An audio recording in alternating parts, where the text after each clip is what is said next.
Jefferson, Massa Martana, Italy. Black Beauty by Anna Sewell. Chapter 33. A London Cab Horse. Jeremiah Barker was my new master's name, but as everyone called him Jerry, I shall do the same. Polly, his wife, was just as good a match as a man could have. She was a plump, trim, tidy little woman, with smooth dark hair, dark eyes, and a merry little mouth. The boy was 12 years old, a tall, frank, good-tempered lad, and little Dorothy, Dolly they called her, was her mother over again and at 8 years old. They were all wonderfully fond of each other. I never knew such a happy, merry family before or since. Jerry had a cab of his own and 2 horses, which he drove and attended to himself. His other horse was a tall, white, rather large-boned animal called Captain. He was old now, but when he was young he must have been splendid. He had still a proud way of holding his head and arching his neck. In fact, he was a high-bred, fine-mannered, noble old horse, every inch of him. He told me that in his early youth he went off to the Crimean War. He belonged to an officer in the cavalry and used to lead the regiment. I will tell more of that hereafter. The next morning, when I was well groomed, Polly and Dolly came into the yard to see me and make friends. Harry had been helping his father since the early morning, and had stated his opinion that I should turn out a regular brick. Polly brought me a slice of apple, and Dolly a piece of bread, and made as much of me as if I had been the Black Beauty of olden time. It was a great treat to be petted again and talked to in a gentle voice, and I let them see as well as I could that I wished to be friendly. Polly thought I was very handsome, and a great deal too good for a cab, if it was not for the broken knees. "Of course there's no one to tell us whose fault that was," said Jerry, "and as long as I don't know I shall give him the benefit of the doubt, for a firmer, neater stepper I never rode.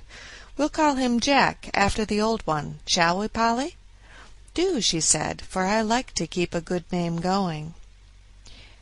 Captain went out in the cab all morning. Harry came in after school to feed me and give me water. In the afternoon I was put into the cab. Jerry took as much pains to see if the collar and bridle fitted comfortably as if he had been John Manley over again. When the crupper was let out a hole or two, it all fitted well.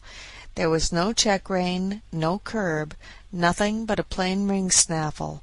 What a blessing that was! After driving through the side street, we came to the large cab-stand where Jerry had said good night. On one side of this wide street were high houses with wonderful shop fronts, and on the other was an old church and churchyard, surrounded by iron palisades. Alongside these iron rails a number of cabs were drawn up, waiting for passengers. Bits of hay were lying about on the ground. Some of the men were standing together talking. Some were sitting on their boxes reading the newspaper, and 1 or 2 were feeding their horses with bits of hay and giving them a drink of water. We pulled up in the rank at the back of the last cab. 2 or 3 men came round and began to look at me and pass their remarks. "Very good for a funeral," said one. "Too smart-looking," said another, shaking his head in a very wise way. "You'll find out something wrong one of these fine mornings, or my name isn't Jones." "Well," said Jerry pleasantly, "I suppose I need not to find it out till it finds me out, eh? And if so, I'll keep my spirits a little longer." Then there came up a broad-faced man, dressed in a great gray coat with great gray cape and great white buttons, a gray hat, and a blue comforter loosely tied round his neck. His hair was gray too, but he was a jolly-looking fellow, and the other men made way for him. He looked me all over as if he had been going to buy me, and then straightening himself up with a grunt, he said, "He's the right sort for you, Jerry. I don't care what you gave for him, he'll be worth it." Thus my character was established on the stand. This man's name was Grant, but he was called Gray Grant, or Governor Grant. He had been the longest on that stand of any of the men, and he took it upon himself to settle matters and stop disputes. He was generally a good-humored, sensible man, but if his temper was a little out, as it sometimes was when he had drunk too much, nobody liked to come too near his fist, for he could deal a very heavy blow. The first week of my life as a cab-horse was very trying. I had never been used to London, and the noise, the hurry, the crowds of horses, carts, and carriages that I had to make my way through made me feel anxious and harassed. But I soon found I could perfectly trust my driver, and then I made myself easy and got used to it. Jerry was as good a driver as I had ever known, and what was better, he took as much thought for his horses as he did for himself.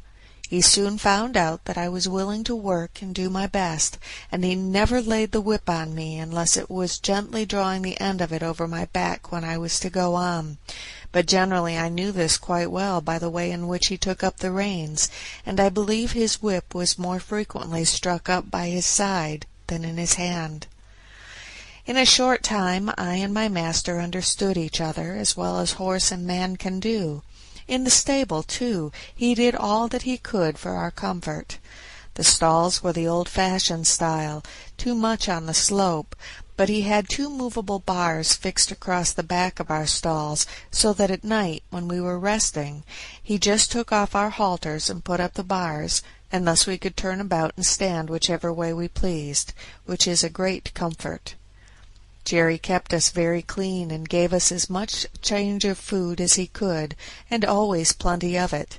And not only that, but he always gave us plenty of clean, fresh water, which he allowed to stand by us both night and day, except, of course, when we came in warm. Some people say that a horse ought not to drink all he likes, but I know if we are allowed to drink when we want it, we drink only a little at a time, and it does us a great deal more good than swallowing down half a bucketful at a time, because we have been left without till we are thirsty and miserable. Some grooms will go home to their beer and leave us for hours with our dry hay and oats and nothing to moisten them. Then, of course, we gulp down too much at once, which helps to spoil our breathing and sometimes chills our stomachs. But the best thing we had here was our Sundays for rest. We worked so hard in the week that I do not think we could have kept up to it but for that day. Besides, we had then time to enjoy each other's company. It was on those days that I learned my companion's history. End of chapter 33.